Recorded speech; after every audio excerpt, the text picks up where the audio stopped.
"That," admitted Mrs. Folliot gravely, "is certainly a consideration. But then, who knows?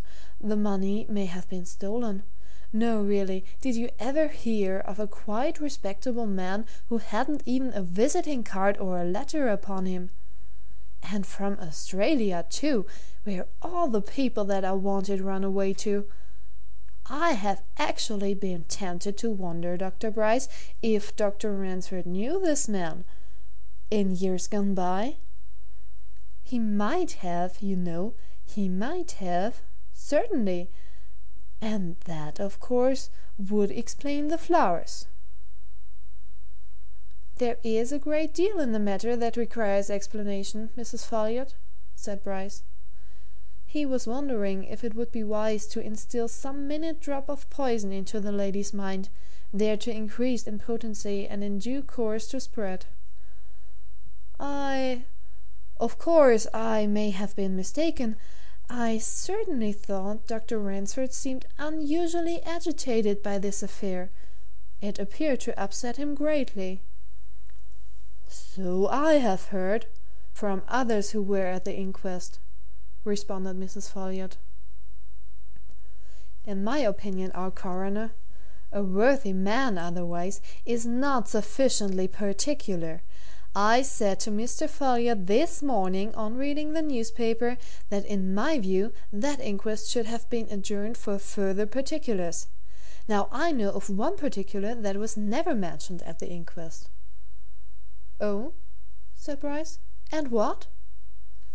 "Mrs. Deramore, who lives, as you know, next to Dr. Ransford," replied Mrs. Folliot, "told me this morning that on the morning of the accident, happening to look out of one of her upper windows, she saw a man whom, from the description given in the newspapers, was, Mrs. Deramore feels assured, was the mysterious stranger crossing the close towards the cathedral in, Mrs. Deramore is positive, a dead straight line from Dr. Ransford's garden, as if he had been there.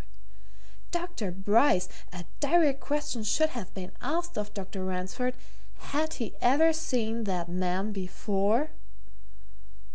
"Ah, but you see, Mrs. Folliot, the coroner didn't know what Mrs. Deramore saw, so he couldn't ask such a question, nor could anyone else," remarked Bryce, who was wondering how long Mrs. Deramore remained at her upper window, and if she saw him follow Braden. "But there are circumstances, no doubt, which ought to be inquired into, and it's certainly very curious that Dr. Ransford should send a wreath to the grave of a stranger." He went away convinced that Mrs. Folliot's inquisitiveness had been aroused, and that her tongue would not be idle.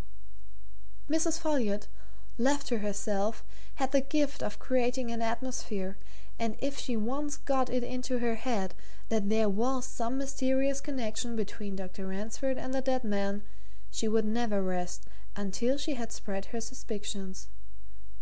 But as for Bryce himself, he wanted more than suspicions. He wanted facts, particulars, data. And once more he began to go over the sum of evidence which had accrued. The question of the scrap of paper found in Braden's purse, and of the exact whereabouts of Richard Jenkins's grave in Paradise, he left for the time being. What was now interesting him chiefly was the advertisement in the Times to which the bank manager from London had drawn attention. He had made haste to buy a copy of the Times and cut out the advertisement. There it was. Old friend Marco was wanted by, presumably old friend Sticker, and whoever Sticker might be, he could certainly be found under care of J. Braden. It had never been in doubt a moment, in Bryce's mind, that Sticker was J. Braden himself. Who now was Marco? Who, 1,000,000 to 1 on it, but Ransford, whose Christian name was Mark? He reckoned up his chances of getting at the truth of the affair anew that night. As things were, it seemed unlikely that any relations of Braden would now turn up. The Wrychester Paradise case, as the reporters had aptly named it, had figured largely in the newspapers, London and provincial. It could scarcely have had more publicity, yet no one, save this bank manager, had come forward. If there had been anyone to come forward, the bank manager's evidence would surely have proved an incentive to speed, for there was a sum of £10,000 awaiting John Braden's next of kin. In Bryce's opinion, the chance of putting in a claim to £10,000 is not left waiting 48 hours. Whoever saw such a chance would make instant use of telegraph or telephone. But no message from anybody professing relationship with the dead man had so far reached the Wrychester police. When everything had been taken into account, Bryce saw no better clue for the moment than that suggested by Ambrose Campany. Barthorpe. Ambrose Campany, bookworm though he was a shrewd, sharp fellow, said Bryce, a man of ideas. There was certainly much in his suggestion that a man wasn't likely to buy an old book about a little insignificant town like Barthorpe unless he had some interest in it. Barthorpe, if Campany's theory were true, was probably the place of John Braden's origin. Therefore, information about Braden, leading to knowledge of his association or connection with Ransford, might be found at Barthorpe. True, the Barthorpe police had already reported that they could tell nothing about any Braden, but that, in Bryce's opinion, was neither here nor there. He had already come to the conclusion that Braden was an assumed name, and if he went to Barthorpe he was not going to trouble the police. He knew better methods than that of finding things out. Was he going? Was it worth his while? A moment's reflection decided that matter. Anything was worth his while which would help him to get a strong hold on Mark Ransford. And always practical in his doings, he walked round to the Free Library, obtained a gazetteer, and looked up particulars of Barthorpe.